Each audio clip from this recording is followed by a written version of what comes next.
자, 마두로 대통령 부부 체포 이틀 만에 뉴욕 법정에 섰습니다. 법원으로 이송되는 장면이 공개가 됐는데요. 저희 화면 보시면서 이야기 나눠보겠습니다. 네, 먼저 화면 함께 보여주시죠. 보겠습니다. 네, 헬기에서 내린 마두로 대통령. 지금 이렇게 보시면요. 다리를 조금 저는 듯 하거든요. 그리고 이제 뒤이어서 배우자 플로레스도 내리게 됩니다. 함께 체포된 배우자 플로레스는 눈에 멍이 들었다고 하는데요. 저희가 지금 화면상으로는 잘 보이지 않지만 이 체포 과정에서 멍이 들었다 이런 주장도 나온다고 합니다. 결국 한 나라의 한 주권 국가의 대통령이었는데 지금 미국 법정에 서게 된 건데 자신의 전쟁 포로라고 했다고 합니다. 네, 이게 지금 이제 이 마두로가 일반 행사범으로 지금 기소가 돼 있거든요. 마약과 예. 관련돼서 4개 혐의를 받고 예. 있잖아요. 그런데 이제 지금 마두로는 면책 특권을 주장하고 있는데 그게 바로 나는 전쟁 포로다라고 얘기하는 거죠. 이것이 이제 근본적인 규범은 어디 있느냐 하면 바로 제네바 협약에 있습니다. 네. 예. 1949년도에 이제 완성이 된 제네바 협약 중에 포로에 관한 규정이 있거든요. 그 포로에 관한 규정은 만일 포로가 특정 범죄, 그러니까 그 제노사이드, 그러니까 대량 학살이라든지 고문이라든지 이런데 가담을 하지 않았을 경우에는 그 포로는 이제 석방하도록 돼 있어요. 네. 그리고 이제 전쟁이 끝나면은 고국으로 돌려보내주고 거기에 대해서 어떤 죄도 묻지 않도록 돼 있거든요. 그걸 지금 주장하고 있다라는 게 첫 번째고요. 예. 두 번째는 지금 미국이 했던 것은 군사적 침략이다. 그래서 이것은 전쟁 행위지 않느냐. 한 나라의 주권을 이렇게 다른 나라가 침략해도 되는 거냐. 그렇게 함으로써 전 세계를 상대로 해가지고 여론전을 벌이고 있음으로써 자기한테 좀 유리하게 판결이 날 수 있도록 이제 지금 노력하고 있다 이렇게 볼 수가 있는데요. 네.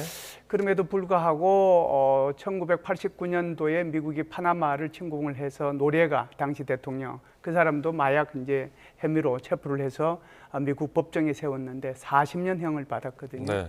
아마 마두로도 피해가지는 못할 것 같다는 생각은 듭니다. 그러니까 지금 마두로는 여전히 본인은 베네수엘라 대통령이라고 이야기를 네. 하는데 지금 베네수엘라에서는 로드리게스 부통령이 이제 대통령에 취임을 했다는 말이죠. 예. 로드리게스가 지금 이 시점에서 어떤 인물이 좀 궁금할 것 같습니다. 예, 로드리게스는 이제 전통적인 그 사회주의 혁명가 집안이에요. 예. 아버지가 1970년대에 이 사회주의와 관련된 당의 창설자이기도 하고 결국 그때 당시에는 이제 친미 정권이 있었으니까 친미 정권에 의해 가지고 죽임을 당하기도 했거든요. 그래서 이제 뿌리가 깊은 사회주의 집안이다 이렇게 볼 수가 있고 본인은요 파리대학 10대학에서 법학을 전공했어요. 그래서 예. 변호사가 됐는데 그리고 이제 복귀해 가지고서는 이제 여러 가지 직책을 하다가 외교부 장관을 했고 그리고 이제 그 부통령을 2018년부터 부통령직을 수행을 하면서 네. 2024년에는 석유 장관까지 이제 이렇게 겸임을 하게 됐거든요. 예. 그래서 이 사람의 입장에서 보면 뭐 전형적인 그런 사회주의 집안이기 때문에 오히려 마두로보다도 훨씬 더 사회주의적인 성격이 강한 데다가 네. 그다음에 이제 율사잖아요. 아주 이제 엘리트거든요. 엘리트이면서 외교부 장관도 했죠. 그다음에 그 서기부 장관도 했죠. 부통령도 했죠. 그러니까 행정의 달인인 거죠. 네. 그런 차원에서 보면은 꽤 괜찮은 사람이다. 예, 이렇게 볼 수가 있는 거죠. 그런데 미국 입장에서는 네. 마두로 대통령을 축출을 했잖아요. 네. 그러면 야권 지도자를 지금 대행으로 앉힐 법도 한데 왜 마두로 정권의 2인자를 앉힌 거잖아요. 네. 특히 야권 지도자 유명한 사람 있잖아요. 노벨 수상자가 있는데 왜 이런 선택을 했을까요? 예, 뭐 노벨 평화상 받은 마차도도 있고요. 그리고 이제 2024년도에 이게 마두로하고 이렇게 경선에서 붙었다가 결국은 이제 뭐 부정선거로 지금 마두로가 되긴 했지만 네. 스페인으로 망명가 있던 곤잘레스라고 하는 사람도 있거든요. 이 두 사람이 이제 조금 전에도 우리 저 영상에 나왔었는데 같이 막 이렇게 환호하고 하는 모습들을 봤는데 네. 저 사람으로 교체 안 한 이유가 있습니다. 미국이 이렇게 한 이유는 미국의 경험 때문이에요. 2001년도 미국이 아프가니스탄을 침공을 했잖아요. 네. 테러 때문에. 그리고 2003년도에는 다시 또 이라크를 침공을 했거든요. 그 결과는 어땠습니까? 우리가 아시다시피 아프가니스탄에서는 바이든 대통령 거의 말기에 그냥 쫓기다시피 이렇게 쫓아서 나왔고 이라크에서도 그렇게 성공적이지 못했거든요. 그 결정적인 이유가 뭐냐면 미국이 직접 통치를 하겠다. 미군을 배치를 해서 그러다 보니까 기존에 있던 모든 소위 말해서 기존 세력들 그게 이제 군인이든 경찰이든 네. 공무원이든 다 쫓아내고 새로운 사람들을 충당을 했단 말이죠. 그러면 그렇게 쫓겨나간 사람이 친미가 되겠어요? 반미가 되겠어요? 결국 그 사람들이 반미가 되는 거잖아요. 그런 두 분의 쓰라린 경험이 있기 때문에 예. 이번에는 차라리 그렇게 하는 것보다는 네. 마두로만 핀셋 뽑듯이 이렇게 딱 뽑아내고 나머지는 그대로 두는 거죠. 그러니까 뭐 내각도 그대로 두고 군대도 그대로 두고 경찰도 그대로 두고 단 미국이 그대로 둔 상태에서 소위 말해서 미국의 이익이 되는 정책에 대한 공유만 해가지고 미국의 이익을 이렇게 좀 찾겠다라고 하는 것이 핵심입니다.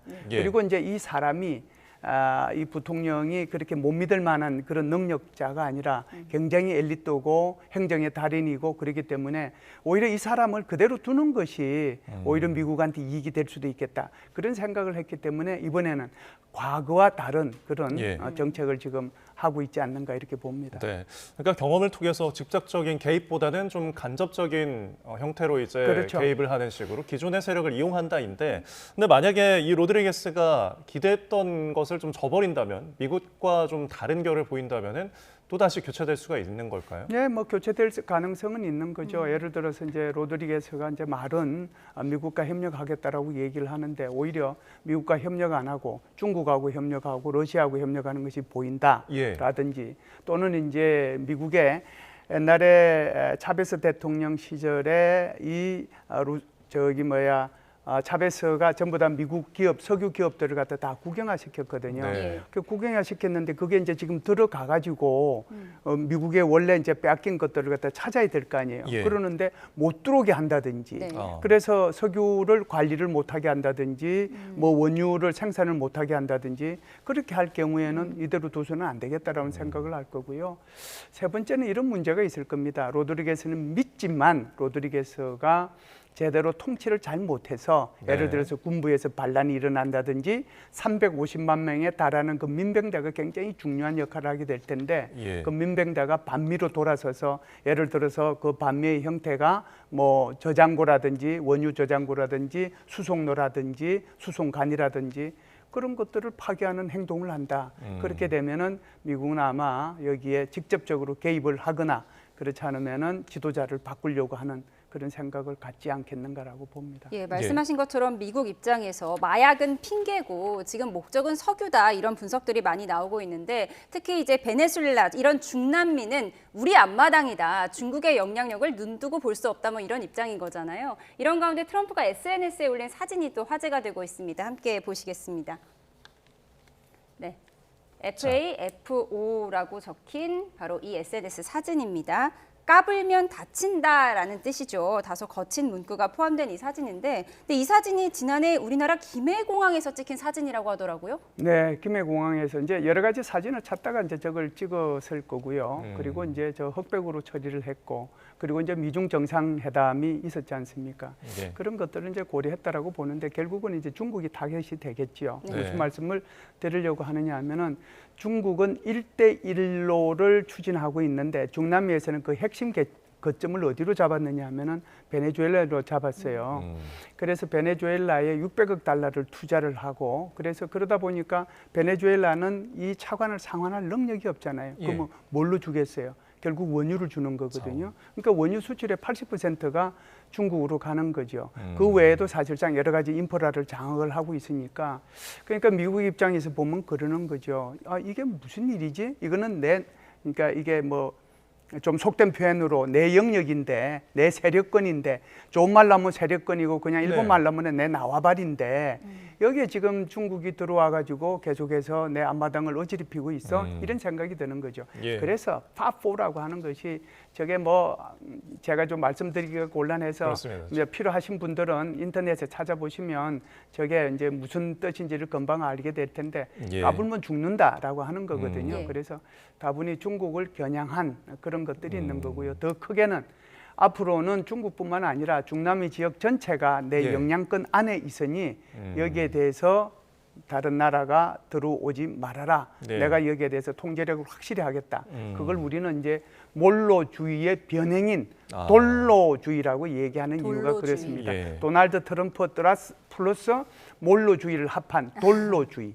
그래서 예. 이거는 몰로주의가 조금 좀 방어적인 그런 성격이었다라고 하면 지금 돌로주의 이거는 이제 미국의 언론에서 사용하는 용어예요. 예. 돌로주의는 훨씬 더 강경한 그런 아. 입장을 가지고 있는 것이다 이렇게 볼 수 예. 있죠. 네, 남미에서 미국의 패권을 보여주는 사진 한 장으로 좀 해석이 될 수 있을 것 같습니다.